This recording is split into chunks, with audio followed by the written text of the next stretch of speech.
Bu sənət mənə xəstəliklər qazandırdı. Hicran xanım. Hicran Nəsirovana bir neçə illər bundan əvvəl gəlirdim. Nəşriyyatda otururdum, onda əyləşirdim. Azərbaycan Dövlət Nəşriyyatında gələndə 96-ya belə əyləşdim. Gördüm Hicran xanım da oradadır. Elə onun yanında əyləşdik. Biraz qazaxlılar demişik, qap elədik. Başqa bir çox aktrisalar belə də maşında, şəxsi maşınlarında gəziyorlar. Hicran xanım, bəli, ictimai nəqliyyatdan istifadə edib daima. İnsan öyle boş yaşanmamalıdır. Nəyəsə həsr etməlisən. Gənc yaşlarımızda özümüzü qorumuruq, fəda edirik. Yaşlarım ağrı qazandıqca başa düşürsən. Yəni ki, artıq gərək etməydim də, özümü qoruyardım. Az çalışardım.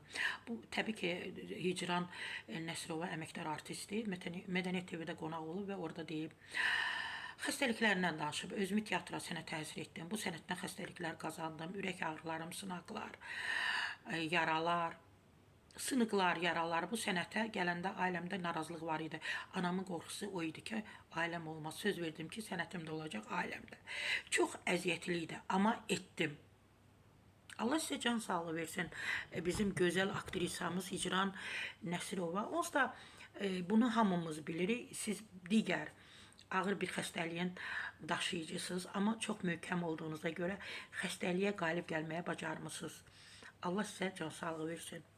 Sara Səfura Bahadurdan bu qədər.